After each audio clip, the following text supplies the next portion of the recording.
জানিয়ে দিব এই মুহূর্তে পাওয়া সর্বশেষ বাংলা সংবাদ। শুরুতেই শিরোনাম। 4টি শর্তে ফিরতে পারবে আওয়ামী লীগ, জানালেন আলী রিয়াজ। এদিকে ষড়যন্ত্রের জাল ছিঁড়তে দরকার নির্বাচিত সরকার, মন্তব্য শামসুজ্জামান দুদুর। এদিকে দুপুরে রাজধানীতে শিবিরের গণমিছিল।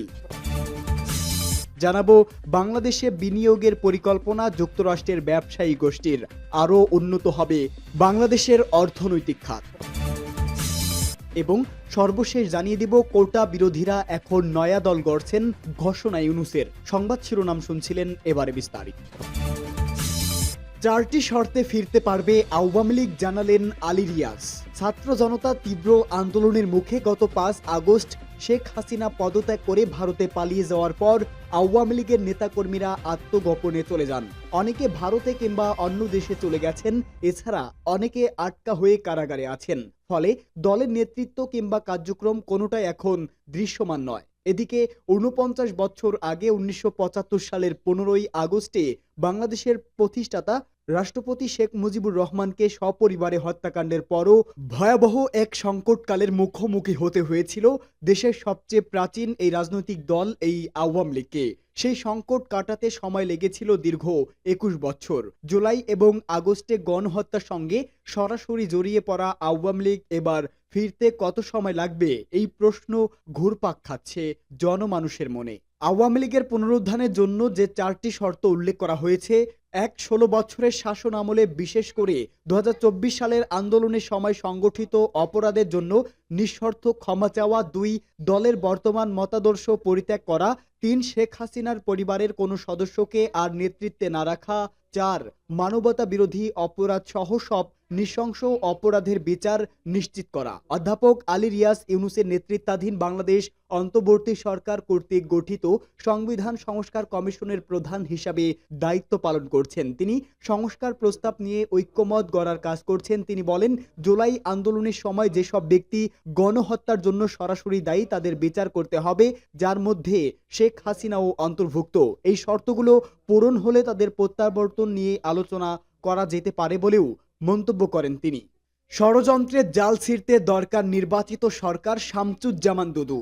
বিএনপির ভাইস চেয়ারম্যান শামসুজ্জামান দুদু বলেছেন, বাংলাদেশ এখন যে ষড়যন্ত্রের জালে আটকে গেছে, সেই জাল ছিঁড়ে ফেলতে হলে জনগণের সরকার ও নির্বাচিত সরকার খুবই দরকার। জাতীয় প্রেস ক্লাবের সামনে বাংলাদেশ জাতীয়তাবাদী চালক দলের উদ্যোগে আয়োজিত নিত্য প্রয়োজনীয় দ্রব্যমূল্য অবিলম্বে সাধারণ মানুষের ক্রয় ক্ষমতার মধ্যে আনার দাবিতে প্রতীকী অবস্থান কর্মসূচিতে তিনি এসব কথা বলেন। দুদু বলেন, বাংলাদেশ হাসিনা মুক্ত হওয়ার পর মানুষের যে প্রত্যাশা ছিল নির্বিঘ্নে মানুষ বসবাস করবে, লুটেরাদের হাত থেকে দেশ রক্ষা পাবে, আইন শৃঙ্খলা বাহিনী মানুষের নিরাপত্তা নিশ্চিত করবে, প্রশাসন মানুষকে সহায়তা করবে, কিন্তু গত 6 মাসে বাংলাদেশ যেভাবে চলছে সেভাবে এগোচ্ছে। ক্রমেই পরিস্থিতি জটিল থেকে জটিলতর হচ্ছে। মানুষের প্রত্যাশা অনুযায়ী বাংলাদেশ চলছে না। তাই অবিলম্বে একটি নির্বাচিত সরকার এই মুহূর্তে দরকার বলে মন্তব্য করেন তিনি। তিনি বলেন, আমাদের নেতা তারেক রহমান বলেছেন, নির্বাচন ও সংস্কারের ভেতরে কোনো সংঘাত নেই, কিন্তু সরকারের পক্ষ থেকে একটা ধারণা দেওয়ার চেষ্টা হয়েছে যে কম সংস্কার করলে দ্রুত নির্বাচন দেওয়া যাবে, আর বেশি সংস্কার করলে একটু দেরি হবে। কম বেশির ব্যাপার না, সংস্কারের সঙ্গে কোনো রাজনৈতিক দলের বিরোধ নেই, সরকারের সঙ্গেও কোনো রাজনৈতিক দলের বিরোধ নেই। আজ দুপুরে রাজধানীতে শিবিরের গণমিছিল। বাংলাদেশ ইসলামী ছাত্র শিবির আজ শুক্রবার রাজধানীতে গণমিছিলের ডাক দিয়েছে। বাদ-জমা সংগঠনের ঢাকা মহানগরীর উদ্যোগে এই গণমিছিল অনুষ্ঠিত হয়। বাংলাদেশ ইসলামী ছাত্র শিবিরের কেন্দ্রীয় প্রচার সম্পাদক আজিজুর রহমান আজাদ স্বাক্ষরিত এক বিজ্ঞপ্তিতে তথ্য জানানো হয়েছে। এতে বলা হয়, ফ্যাসিস্ট আওয়ামী সরকারের গুম, খুন ও দুর্নীতি সহ সব রাষ্ট্রবিরোধী কর্মকাণ্ড ও জুলাই গণহত্যার সঙ্গে জড়িতদের বিচারের দাবিতে গণমিছিলের কর্মসূচি অনুষ্ঠিত হয়েছে। ঢাকায় ডাকা এই কর্মসূচি জুমার নামাজের পর শুরু হয়। বিজ্ঞপ্তিতে আরো বলা হয়, গণমিছিল কর্মসূচিতে সর্বস্তরের নেতাকর্মীকে অংশ নেওয়ার জন্য আহ্বান জানানো হলেও অনেক নেতাকর্মী এতে অংশগ্রহণ করেনি। বাংলাদেশে বিনিয়োগের পরিকল্পনা যুক্তরাষ্ট্রের ব্যবসায়ী গোষ্ঠীর শীর্ষস্থানীয় মার্কিন ব্যবসায়ী জেন্ট্রিবিস প্রধান উপদেষ্টা অধ্যাপক মোহাম্মদ ইউনূসের সঙ্গে সাক্ষাৎ করেছেন। এ সময় বাংলাদেশে বিনিয়োগের আগ্রহ প্রকাশ করেন তিনি। জেন্ট্রিবিস জানান তার কোম্পানি ইতোমধ্যে বাংলাদেশে একাধিক সম্পদ অর্জন করেছে এবং দেশের জ্বালানি, আর্থিক খাত সহ বিভিন্ন ক্ষেত্রে আরও বিনিয়োগ করতে চায়। আপনি অসাধারণ কাজ করছেন, রিস প্রধান উপদেষ্টাকে বলেন। তিনি আরও উল্লেখ করেন যে দেশে আইন শৃঙ্খলা পরিস্থিতির উন্নতি হয়েছে এবং স্থিতিশীলতা ফিরে এসেছে।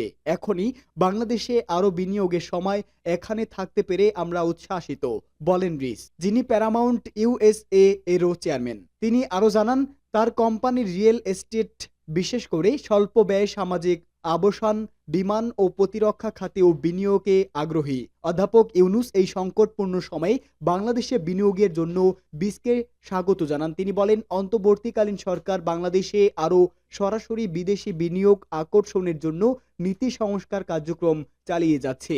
দেশ এখন ব্যবসার জন্য প্রস্তুত, বিনিয়োগের উপযুক্ত পরিবেশ তৈরি হয়েছে। আমরা আমাদের ইতিহাসের একটি নতুন অধ্যায় শুরু করছি, প্রধান উপদেষ্টার মন্তব্য। অধ্যাপক ইউনূস বলেন, বাংলাদেশের অনশোর ও অফশোর গ্যাস অনুসন্ধান সহ বিভিন্ন খাতে আরও বেশি মার্কিন বিনিয়োগ চায়।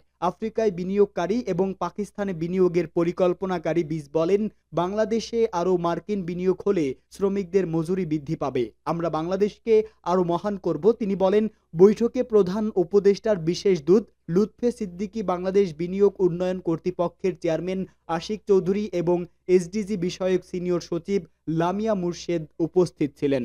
কোটা বিরোধী আন্দোলনের নেতারা বাংলাদেশে এবার রাজনৈতিক দল গড়ে নির্বাচনে অংশ নেওয়ার প্রস্তুতি নিচ্ছেন। এ নিয়ে বৈষম্য বিরোধী ছাত্র আন্দোলন নামের সংগঠনটির নেতারা নানা ধরনের বিভ্রান্তি ছড়াচ্ছেন। তবে একটি ব্রিটিশ অর্থনৈতিক সংবাদপত্রকে দেওয়া সাক্ষাৎকারে অন্তর্বর্তী সরকারের প্রধান উপদেষ্টা ইউনূস জানিয়েছেন, ছাত্ররা রাজনৈতিক দল গঠন করতে চলছে। প্রকাশিত হওয়া সাক্ষাৎকারটিতে ইউনূস বলেছেন, দল গঠনের পর হয়তো ছাত্ররা বিচ্ছিন্ন হয়ে পড়বে। এটা বিপদের, কারণ সব ধরনের রাজনীতিবিদ তাদের সঙ্গে মিশে যাবে। বাংলাদেশে প্রচলিত রাজনীতির ধারা থেকে ছাত্ররা নিজেদের দূরে রাখতে পারবে কিনা আমরা জানি না, তবে ছাত্ররা তৈরি, তারা প্রচার চালাচ্ছে, দেশের মানুষকে সংগঠিত করছে। বাংলাদেশের সরকারপন্থী একটি সংবাদপত্র এ খবর দেয়। ফেব্রুয়ারি 15 তারিখে ছাত্ররা নিজেদের নতুন রাজনৈতিক দলের নাম ঘোষণা করতে চলেছেন।